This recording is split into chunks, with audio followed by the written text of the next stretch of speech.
بعد ما حمرنا شويه كده حاجه كده جميله طبعا مع كاتشب هتبقى تحفه. واحلى حاجه فيها ان هي هتعجب ان شاء الله الكبار والصغيرين. ما تنسوش اللايك والاشتراك في القناه لو عجبكم الفيديو. كل الكميه الحلوه دي بصدر فرخه واربع بطاطسات بس، حاجه مغذيه وكمان جزر بقى وحاجات كده. عايزه افتح لكم بس واحده كده من جوه تشوفوها عامله ازاي. بصوا الجمال، حاجه تحفه تحفه، ريحتها قلب الدنيا. جربوها ان شاء الله هتعجبكم. شكرا ليكم، السلام عليكم ورحمة الله وبركاته. ازيكم عاملين ايه؟ يا رب تكونوا بألف خير. صلوا على النبي عليه الصلاة والسلام. زي ما شفتوا في المقدمة كده هنعمل يعني ناجتس، ينفع وجبة كاملة لو ولادكم بقى بيروحوا المدرسة او الحضانة وما بياكلوش اصلا. يعني ممكن تعملي لهم بس الوجبة ديت ياكلوها كده لوحدهم من غير عيش كمان. يعني هي شبيهة للناجتس شوية بس هي موفرة جدا ومغذية كمان جدا. هنحط اول حاجة معايا كده في الكبة بصلاية وسط، وكمان 3 فصوص توم. هو 3 بس الفص مقسوم 2. عندك بقى مكعب ماجي اللي هو الماجي الفوري، تمام. ما عندكيش ممكن تحطي مكعب من مرقه الماجي دي. اهو.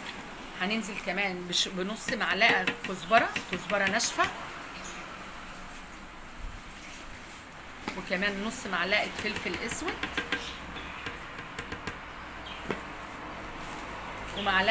معلقه شاي صغيره مليانه توم باودر، ومعلقه كمان بصل باودر، ورشه بسيطه ومعلقه صغيره ورشه بسيطه من الجنزبيل، ومعلقه بهارات فراخ معلقه صغيره برضه، بهارات فراخ من عند اي عطار يعني. بس كده يبقى حطينا معلقه توم باودر وبصل باودر ورشه ملح طبعا، توم باودر وبصل باودر واللهم صل على النبي، وربع معلقه جنزبيل عشان زفرة الفراخ.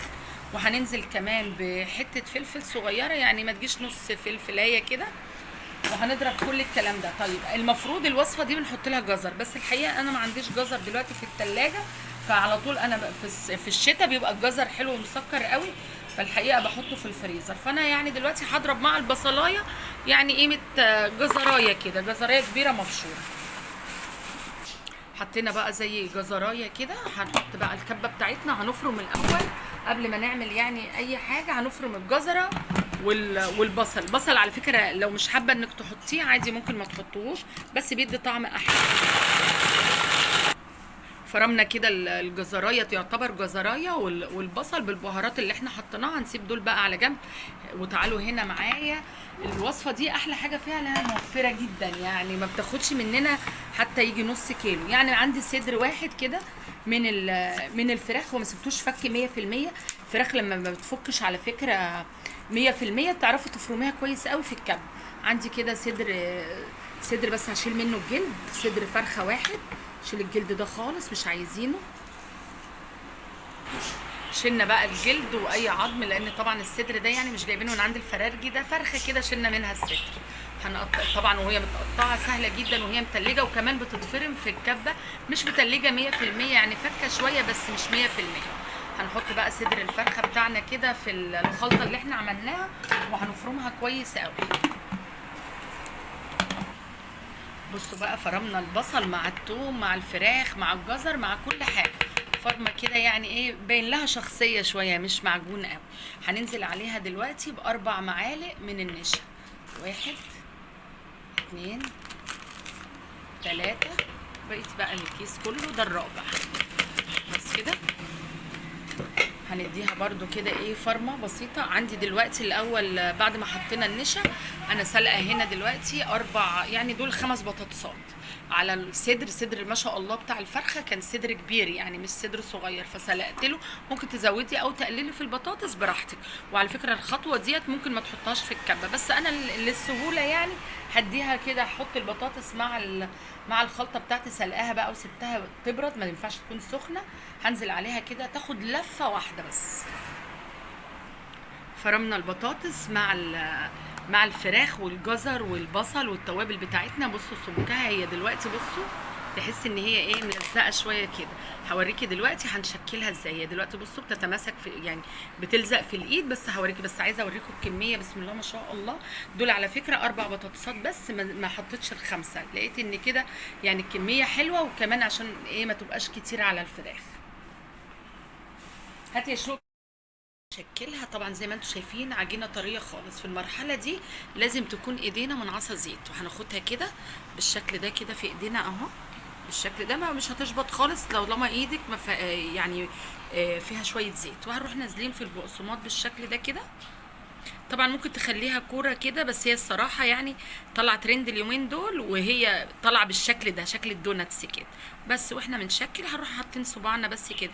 طبعا ممكن تحطيها ببيض وبعد كده في البقسماط، بس انا شايفاها طريه قوي فما فيش داعي للبيض. فبطلعها على طول في البقسماط وبنحطها بالمنظر ده. طبعا احنا ممكن نخزنها بقى في الفريزر بالشكل ده، ونطلع بقى للولاد وهم رايحين المدرسه الصبح نقليها على طول. يعني دوبك نطلعها من الفريزر يعني دقيقتين 3 كده بالكتير بره، وبعد كده نروح محمرينها في الزيت. وبألف هنا وشفا. جربوها ان شاء الله تعجبكم بجد. هي حلوه جدا جدا جدا لذيذه. انا ما بعملش حاجه غير لما بجربها قبل كده.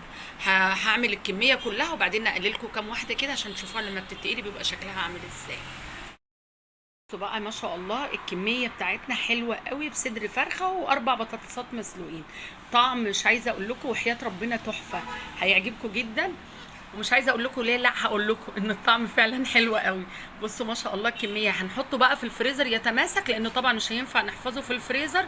لازم يكون كده متفرد، ما ينفعش نحطه على بعضه لانه طري جدا زي ما احنا كنا شايفين، طري قوي. فلو حطيناهم على بعض في الوقت ده اكيد هيتهدوا تاني يعني. فلما يتماسكوا هحطهم في الفريزر يتماسكوا، وبعد كده اقللكم كام واحده تشوفوها بعد ما يتحمروا شكلهم. الطعم بقى تقدروا انتوا اللي تجربوه. طبعا لو عجبكم الفيديو ما تنسوش اللايك والاشتراك في القناه. بصوا بقى بسم الله ما شاء الله. بعد ما حطيناه في الفريزر، يعني سبته في الفريزر بصراحه كده زي 3 4 ساعات كده بقى بالشكل ده. طبعا لو عندكم اطفال هتعجبهم جدا والكبار كمان، لان الحقيقه طعمه حلو قوي. بعد ما جمدناه بقى بالشكل ده نقدر نعبيه بقى في اكياس ونحطه في الفريزر. وطبعا ساعه القليه بتطلعوه قبلها بدقيقتين 3 كده. تعالوا بس كده احمر لكم كام واحده عشان كمان نشوفها من جوه شكلها ايه. صدر فرخه واحد و4 بطاطسات هتعملي احلى كميه كبيره جدا من الناجتس. حاجه حلوه ومغذيه للاطفال والكبار. يلا بينا نشوف الوصفه الحلوه قوي دي عملناها ازاي. بصوا الجمال من جوه عامل ازاي. يلا بينا على الوصفه.